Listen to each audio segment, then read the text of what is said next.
Ravi de vous retrouver pour un numéro spécial de votre magazine Éco-Débat, votre magazine consacré à l'actualité économique sur le continent. Il y a quelques mois, on ouvrait le débat sur les ambitions africaines en matière de technologie et de politique spatiale. À l'aune de l'actualité et des nouvelles orientations africaines, on pousse un peu plus la réflexion. Qu'en est-il de l'industrie spatiale africaine en 2025? Quels impacts sur les économies locales? Franck Berthaud, éditeur chez Entrepreneur in Africa, est avec nous. Merci d'avoir accepté notre invitation. Toujours un plaisir, merci Stéphane. Et avec nous sur ce plateau, nous a rejoint M. Morgan Hanen. Vous êtes le fondateur de Triggers Reports. Tout à Merci fait. d'être avec nous. Merci bien de nous avoir invités. Alors, avant d'aller un peu plus loin, Triggers Reports, qu'est-ce que c'est exactement? Triggers Reports a été créé pour démystifier et simplifier l'accès à l'imagerie satellite et la rendre accessible à tous. La rendre accessible à tous. Ouais, donc c'est-à-dire que les gouvernements, les ONG et les sociétés privées peuvent avoir accès à des milliers de data qui sont existantes mais très compliquées à dénicher.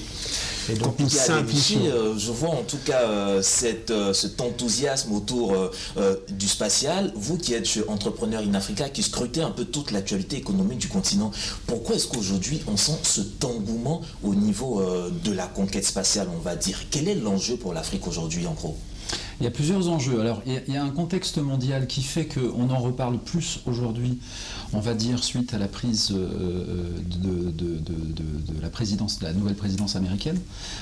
Il y a quand même un effet Trump-Elon Musk, on ne sait plus dans quel sens. Est-ce que c'est du privé? Est-ce que c'est du public? Est-ce que c'est du parapublic? Dans tout ce qui touche de façon globale au numérique, au spatial. Et donc, ça redistribue les cartes. Donc, je pense que tout le monde en parle aujourd'hui côté défense. L'application de défense de l'usage des satellites, c'est que 5% au niveau mondial. Quand on lance des satellites, il n'y a que 5% d'intérêt militaire. Le reste, c'est quasiment public et privé. Le deuxième contexte, c'est que on a découvert de plus en plus les usages utiles pour le continent de données satellitaires qui ne sont pas si compliquées que ça à adresser. On en parlera peut-être tout à l'heure avec des exemples qu'adressent également des acteurs comme Triggers Reports sur l'hygrométrie, sur est-ce qu'on a plus d'eau et d'inondation qu'avant ou pas sur les cultures, sur des risques qu'on appelle également paramétriques. Il y a des assureurs qui sont capables d'assurer des grandes productions agricoles contre l'impact des insectes, contre l'impact des luttes climatiques, et puis plus globalement ce climat, toute la donnée autour du climat, on va voir comment ça va lutter contre la partie défense, parce qu'en ce moment il y a beaucoup de coupes budgétaires, on en reparlera certainement. C'est des vrais rendez-vous. Le continent s'est doté d'une agence africaine de l'espace qui est basée en Égypte et dirigée par un Ivoirien, Dr Tidiane Ouattara, qui va bientôt arriver à travers un salon sur Abidjan. Donc c'est le moment. C'est vraiment le moment pour des choses utiles, des choses privées, des choses aussi publiques. Et cet agenda-là fait partie aussi d'un agenda de l'Union africaine. Donc on en avait parlé il y a à peu près 6 mois, dans le premier épisode sur cette partie-là. Il y a quelque chose qui est en train de se passer. Est-ce qu'on saisit l'importance et l'opportunité? C'est une autre question. Comment le spatial peut contribuer justement au développement du continent africain? On a une ébauche de réponse avec le président du conseil de l'agence spatiale africaine, Dr Tidiane Ouattara. On écoute son extrait et on revient sur le plateau pour poursuivre le débat. Dites-moi ce que vous faites, je vous dirai en quoi le spatial vous supporte au quotidien. Au niveau agriculture, en ce qui concerne la Côte d'Ivoire, et la nutrition, le spatial permet d'améliorer non seulement la productivité agricole, mais mieux, le spatial permet d'avoir une longueur d'avance dans la négociation sur les bourses ou dans les bourses et sur les marchés internationaux. En cela que l'espace permet de faire des estimés sur plusieurs années. Nous voyons l'expérience au Canada avec le blé. Nous pensons pouvoir. Regardez comment nous pouvons le faire pour le café et le cacao. Pendant 5 ans en avance, l'État du Côte d'Ivoire peut se positionner sur le marché et avoir des tarifs préférentiels à son avantage. Alors, on vient d'écouter cet extrait de Dr Tidiane Ouattara, qui est en quelque sorte le patron de tout ce qui est spatial, de l'agence spatiale sur le continent africain. Vous, aujourd'hui, quand vous regardez ça, quelles sont les solutions spatiales dont le continent africain a réellement besoin dans les prochains mois, les prochaines années? Aujourd'hui, il y a énormément de data en open source. donc de la data qui est disponible à tout à chacun, mais très compliquée à capter, car se trouvant sur des plateformes, sur des endroits, on va dire, où vraiment scientifiques. Et aujourd'hui, 95% des personnes qui ont besoin de ces data ne sont pas scientifiques. Donc nous voulons arriver à merger les deux et à mettre les deux ensemble pour pouvoir donner à ces gens qui n'ont pas vraiment de savoir en SIG, en tout ce qui est scientifique sur de l'espace, à pouvoir un accès facile sur cette data qui est existante et qui n'est pas utilisée aujourd'hui. Donc ici, nous appliquons surtout, nous avons des applicatifs sur tout ce qui est donc forêt. Nous faisons tout ce qui est couverture forestière. Nous nous occupons aussi de tout ce qui est suivi des eaux, donc turbidité de l'eau, tout ce qui est algues dans les eaux, suivi des lacs. On travaille aussi pas mal sur leur paillage artisanal, savoir où est-ce qu'il se trouve, comment est-ce qu'il s'étend et où il se développe. Je vais rester sur le paillage artisanal, on va le dire, parce que c'est quand même un phénomène qui se répand un peu dans la zone de l'Afrique de l'Ouest. Comment est-ce que vous agissez concrètement? Ces données que vous recueillez sur, on va dire, les sites des orpailleurs clandestins et autres, comment vous mettez cela à disposition des autorités publiques? Alors, par rapport aux autorités publiques et aux ONG qui ont des actions très pertinentes sur ce genre d'activité-là, on leur donne accès à une plateforme qui peut être, on va dire, en location à l'année ou même à l'achat pour certains gouvernements, de pouvoir suivre l'évolution, parce que c'est important de pouvoir, un, les situer, mais deux, de suivre l'étendue et l'impact environnemental que ces artisans ont sur l'écosystème environnement. C'est-à-dire, près d'une rivière, on va voir la pollution d'une rivière, on va voir la dégradation de certains terrains, mais il y a aussi l'inverse on sort de leur paillage artisanal et on revient vers la culture. Donc ça aussi, c'est un aspect qu'on suit pour voir la diminution et le basculement dans l'autre sens aussi qui se fait. Et justement, ces solutions qui sont d'un intérêt quand même certain et majeur pour nos économies, est-ce que vous arrivez facilement à avoir oreille favorable auprès des autorités publiques? Est-ce que vos solutions s'achètent facilement ou se louent facilement, ou bien il y a encore une certaine réticence? Aujourd'hui, une réticence parce que je pense que les gens ne se rendent pas compte de l'utilité réelle de l'outil, parce que c'est nouveau, ça existe depuis 20 ans, mais personne ne l'utilisait. Aujourd'hui, on arrive vraiment dans l'ère du spatial, tout le monde veut aller dans le spatial, tout le monde veut envoyer son satellite, mais aujourd'hui, je pense que la clé est de vraiment pouvoir analyser les images qu'on reçoit. Pour ça, il existe plein de différents satellites de plein de différents pays sur lesquels la data est open source, donc ouverte à tout à chacun. Et aujourd'hui, c'est un long travail de compréhension, d'explication à des ONG, à des gouvernements, comment l'utiliser à bon escient. Justement, comment les utiliser à bon escient, toutes ces données? Franck Berthaud, est-ce que vous pensez que quelque part, c'est un manque de volonté politique, ou bien vous pensez que c'est le secteur privé qui doit vraiment prendre ça à bras le corps et puis en faire un véritable business? Alors je pense que c'est l'intérêt des deux, parce que souvent ils travaillent en partenariat. Ça dépend où est-ce qu'on se situe dans la chaîne des valeurs. Il y a à peu près 4 marchés sur l'industrie spatiale. Il y a ce qu'on appelle l'observation, les EOS, dont fait partie le segment Trigger, c'est-à-dire qu'on est sur les premières couches basses de l'orbite qui vont jusqu'à 400, 500 km, etc., avec des satellites d'observation qui vont donner de la data utile pour des secteurs. Il y a un deuxième segment qui touche à la navigation, c'est ce qu'on utilise en GPS ou quand on prend son VTC, ça c'est plutôt la partie navigation, et la partie communication, donc les lanceurs de satellites, la partie infra avec les capteurs qui coûtent extrêmement cher, et puis la partie astronomie. Donc en fonction de qui on est dans cette chaîne, évidemment, on ne va pas forcément avoir la même réponse. L'intérêt du privé, c'est de continuer à travailler le plus vite possible. Il y a quand même ce frein qui se passe, désolé de réinsister sur ce point, mais la nouvelle donne américaine va changer beaucoup de choses. Ça permet de redonner beaucoup plus de poids et de sens à ces observations-là, surtout d'un point de vue militaire, vis-à-vis de l'Ukraine, vis-à-vis de ce qui se passe côté Russie, etc. Donc le sujet revient sur les curseurs. Le fait que Elon Musk soit à la fois au gouvernement et en même temps celui qui a pour objectif d'envoyer 40 000 satellites Starlinks dans la Terre, on en a 7 000 actifs aujourd'hui, hein. Donc vous regardez un petit peu, et qu'il est sous-traitant numéro 1 de la NASA, va poser aussi certainement un problème de juge et partie. La NASA, c'est 125 milliards de dollars de budget de fonctionnement. L'ensemble des États africains qui dépendent de l'Union européenne, c'est 500 millions de dollars. On ne parle pas tout à fait de la même chose. Donc évidemment, c'est un enjeu désormais public, à la fois pour un pays qui veut développer son soft power. La Côte d'Ivoire n'est pas encore assez présente de ce point de vue-là. Il faut 200 000 $ pour envoyer 3 nanosatellites et revenir dans la course. La course au nombre de satellites, pas forcément la course à la valeur, mais c'est quelque chose qui commence par là. Et 80% des applications qu'on utilise aujourd'hui dépendent du satellite. C'est comme le fait de dire je suis un directeur informatique, je comprends rien au cloud et je ne veux pas donner mes données personnelles, j'utilise une adresse email, quelle que soit la marque, gratuite depuis 40 ans, qui fait la même chose. Donc c'est une histoire de perception, c'est une histoire d'enjeu et on n'a pas le choix. On n'a pas le choix. Vous avez donné un coup tout à l'heure, 200 000 $ pour 3 nanosatellites qui seront lancés. On a vu le Sénégal, il n'y a pas très longtemps, lancer son satellite. Le Maroc, on a fait à plusieurs reprises. 200 000 $. Aujourd'hui, les solutions satellites, est-ce que c'est pas parce que ces coûts sont assez élevés qu'on peine encore à les acquérir? Les coûts sont élevés, il y a tout un problème de formation aussi qui doit suivre derrière et d'accompagnement. Et aujourd'hui, je pense que l'Afrique est en train de se structurer dans ce domaine-là, que ce soit par les universités, par rapport à les différents programmes qui sont faits par les joint ventures qu'il y a entre les différents pays. Et je pense que l'accent doit se mettre sur la formation et de comment est-ce qu'on va aborder la chose dans 10 ans.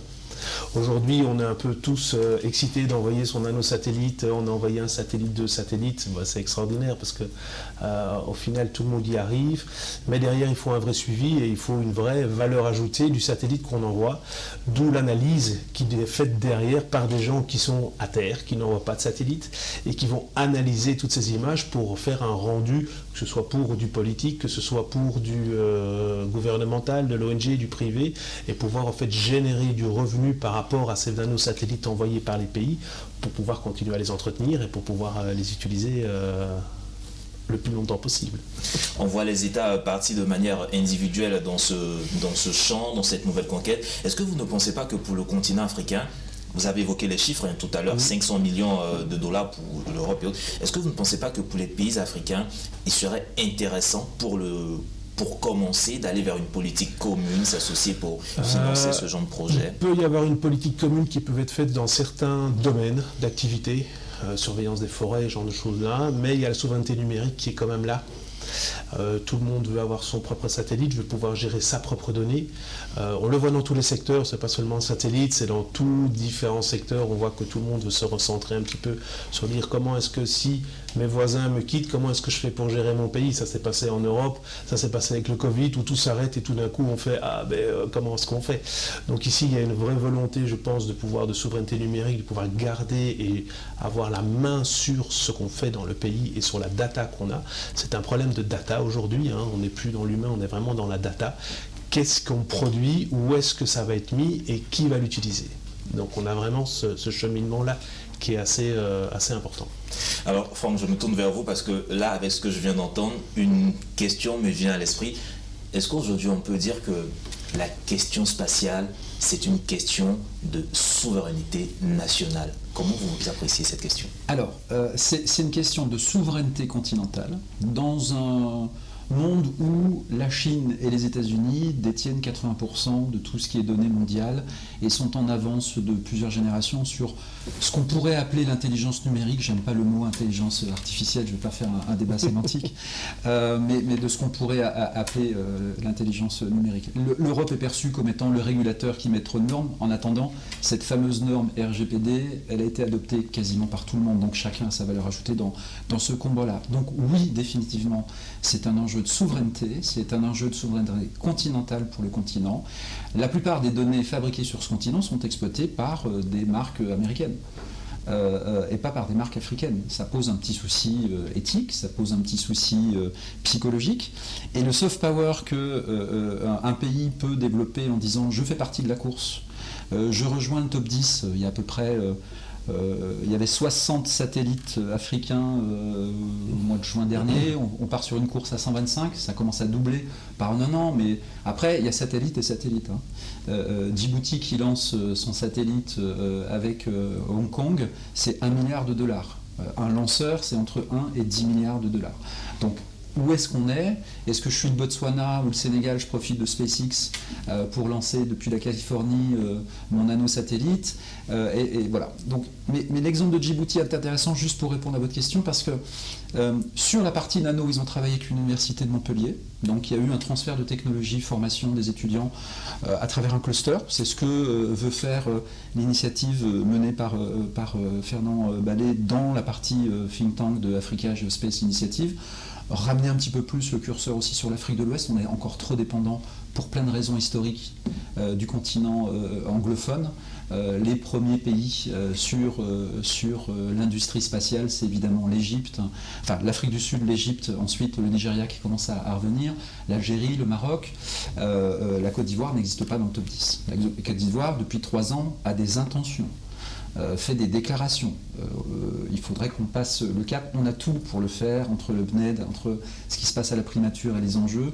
Je crois que l'État de Côte d'Ivoire a compris qu'il fallait arriver à tête chercher, mais qu'il fallait agir, que c'est pas le fait d'avoir une agence nationale qui va changer quoi que ce soit, parce que c'est des coûts supplémentaires, mais qu'il s'agit d'utiliser les éléments qui existent aujourd'hui. Je pense au BNED sur la partie technique, cartographique, qui connaît ça mieux que quiconque, qui a fait les dernières études sur la déforestation avec l'Union européenne, sur les normes UDR, etc. Donc oui, c'est un enjeu national. La donnée numérique, c'est compliqué en termes de souveraineté. Parce que c'est un tuyau qui fait le tour de la Terre pour que je vous envoie un message ou un email. Donc à quel moment cette donnée elle est en Côte d'Ivoire, à quel moment cette donnée elle est sur un serveur aux États-Unis. Le local content pour parler de corporate est aussi très présent. Donc le mélange des deux va faire qu'il y aura des partenariats, parce qu'il y a une notion d'investissement. Il y aura des choses qui se feront in-house, c'est-à-dire que la Côte d'Ivoire a tous les talents, toute l'énergie possible pour soit travailler avec des solutions internationales ou des solutions basées en Côte d'Ivoire. C'est une question de vision, c'est une question d'enjeu, mais le message pour moi, c'est de dire qu'il ne faut pas attendre un an de plus. C'est maintenant que ça se passe. C'est maintenant qu'il faut agir. Alors, vous avez parlé tout à l'heure de l'initiative djiboutienne. On voit d'autres initiatives sur le continent. Mais est-ce qu'il existe véritablement une régulation pour encadrer ce secteur? Ou bien je suis entrepreneur, j'ai les moyens de faire cela, je peux me lancer? Est-ce qu'il y a une régulation qui... Il y a une régulation sur les licences des images. C'est-à-dire qu'il y a beaucoup de satellites qui disent vous pouvez utiliser, que ce soit du Google, que ce soit du Airbus, du Thales, enfin, du Maxar, il y en a beaucoup, mais les licences sont très restrictives. Par contre, il y a des programmes qui sont en open source, comme j'ai dit, avec le programme Copernicus, la NASA, il y a les Japonais aussi qui font pas mal de choses. Et là, on est en licence ouverte, ce qui permet de pouvoir utiliser ces images sans devoir payer quelque chose. Mais ça reste quand même très délicat selon l'utilisation, selon tiens, on veut en faire ça, on va en faire ça. Donc, il y a pas mal de choses et de régulations qui sont déjà mises en place par un principe de licence sur les images. Maintenant, il faut vraiment bien regarder comment tout cela se compile et ce qu'on peut vraiment faire, et pas que dans un an on vienne nous retoquer en disant tiens, en fait l'image vous ne pouvez pas l'utiliser. Justement, ça on va dire c'est une régulation globale. Est-ce qu'au plan national chaque État a sa régulation, ou bien là encore on peine à voir sortir les grandes décisions? Le débat il redevient mondial de façon très paradoxale. Il y a un droit spatial international. Quand je dis paradoxal, c'est qu'il existe depuis 67, mais il y a des creux, des vides complets. Je prends un exemple pour ne pas citer la marque, parce qu'on va dire que je n'aime pas trop, mais Elon Musk, avec une de ses entreprises, détourne et demande aux agences européennes et nationales de détourner leurs satellites pour qu'ils passent. Il y a eu 2-3 sujets avec des satellites chinois il y a à peu près 3 ans. Il y a beaucoup de déchets sur les satellites qui sont au-dessus de nos têtes. C'est d'ailleurs un nouveau segment. Nettoyer l'espace et nettoyer les déchets parce qu'un satellite a une durée de vie, parce qu'il a changé d'orbite, parce qu'il est rentré en conflit avec quelque chose, c'est un nouveau segment. Donc il y a une pollution spatiale. Et aujourd'hui, le sujet qui va se passer au niveau des Nations Unies et autres, c'est le fameux droit spatial. Jusqu'où je peux aller, tout comme le ciel, quand je suis un commandant de bord d'une compagnie aérienne, j'ai des lignes par lesquelles je dois passer. Dans l'espace, c'est pas tout à fait le cas. En juin, la destruction de la plateforme ISS est programmée, donc la plateforme américaine. elle n'est pas programmée avec un explosif qui va la faire exploser, mais on va la détourner de son chemin en orbite, elle va monter un tout petit peu plus haut, donc naturellement elle va s'autodétruire. Le même Elon Musk est en train de demander pour que ça se fasse en avril, parce que lui, il a aussi des impératifs commerciaux. Ça là, on parle de quoi? On parle de régulation.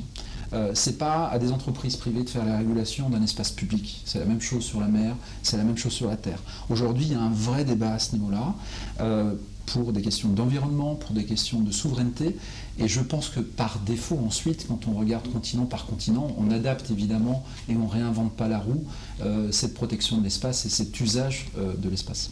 Cet usage de l'espace, permettez-moi encore de poser cette question, quand on regarde un peu tout ce déploiement. Aujourd'hui, est-ce que le continent africain a des personnes ressources, des compétences formées pour assumer cette souveraineté qu'on recherche tant dans le spatial? Aujourd'hui, oui, il y a des ressources en Afrique, c'est certain. C'est certain. Qualité et en quantité? En masse qualité, critique? en quantité, je ne suis pas convaincu qu'il y ait assez de monde, mais c'est des choses, c'est pour ça qu'on passe par la formation, c'est pour ça qu'il y a des programmes de formation, c'est pour ça qu'il y a des partenariats entre, par exemple, l'Université de Montpellier et certaines entreprises ici en Côte d'Ivoire ou des universités ici en Côte d'Ivoire. Et ça va mettre du temps. Mais la ressource est là. On a des gens qui sont très bien. On a des grands scientifiques ivoiriens qui ont monté un nanosatellite. Là, ils sont aussi à l'université, je ne sais plus, à Yamoussoukro, où ils montent leur propre satellite aussi. Donc, on voit au Sénégal, ils l'ont fait aussi en partenariat. Donc, la ressource est là. Maintenant, comment elle va arriver à son but, ça reste de nouveau politique. Ça reste toujours le pays qui dit bah oui, on va injecter ou on ne va pas injecter l'argent, oui, on va les aider à monter ça, oui, on va faire des partenariats avec différents bailleurs qui vont nous aider à promouvoir la chose. Donc c'est un long chemin, faut commencer. La ressource est là. Il y a des gens, il y a des ingénieurs qui ont été extrêmement bien formés ici, que ce soit en Côte d'Ivoire ou dans d'autres pays africains. Et maintenant, il faut vraiment mettre le pied à l'étrier et y aller. Il faut y aller, comme on dit, on y va, go. Alors, monsieur, on a vu un peu en tout cas tout ce qui peut être avantage avec le développement du spatial. On a vu un peu les politiques qui sont mises en place. On arrive au terme aussi de cette émission. Quand vous regardez, quelles sont les perspectives pour vous au niveau du spatial dans les 10 prochaines années? Et surtout, qu'est-ce qu'il faut pour accélérer ce développement?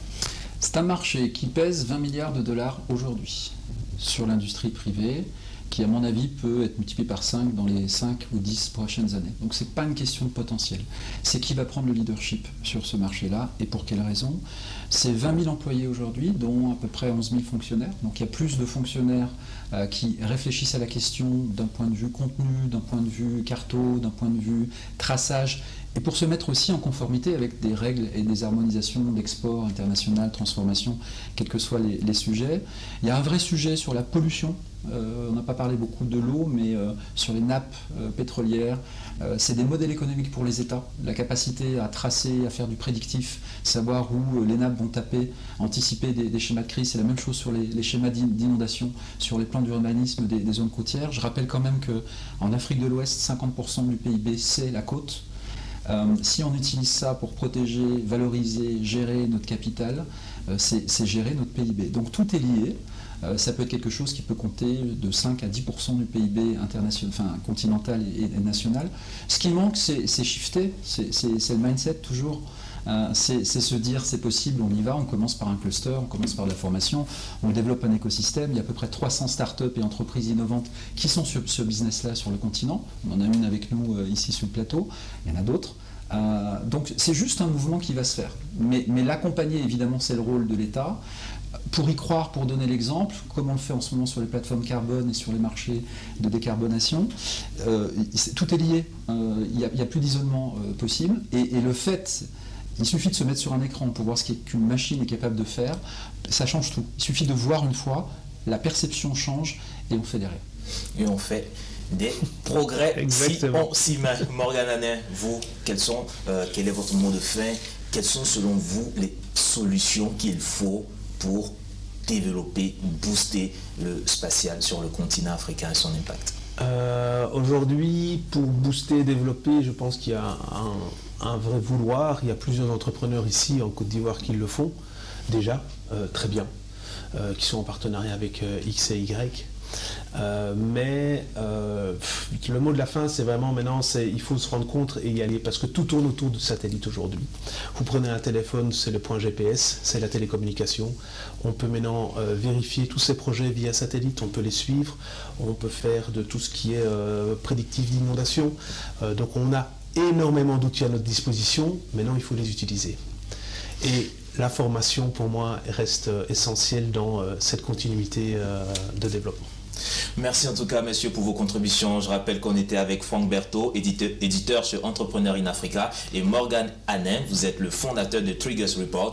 Avec vous, nous avons abordé la fameuse question de la conquête spatiale, un enjeu de souveraineté pour le continent africain. Aller dans l'espace, prendre de l'altitude pour mieux observer l'avenir et les futurs développements de l'Afrique. Vous l'avez compris, c'est ici que se referme cette émission. Vous pourrez la retrouver sur notre site internet www.mediantv.com, agréable de programme sur nos antennes.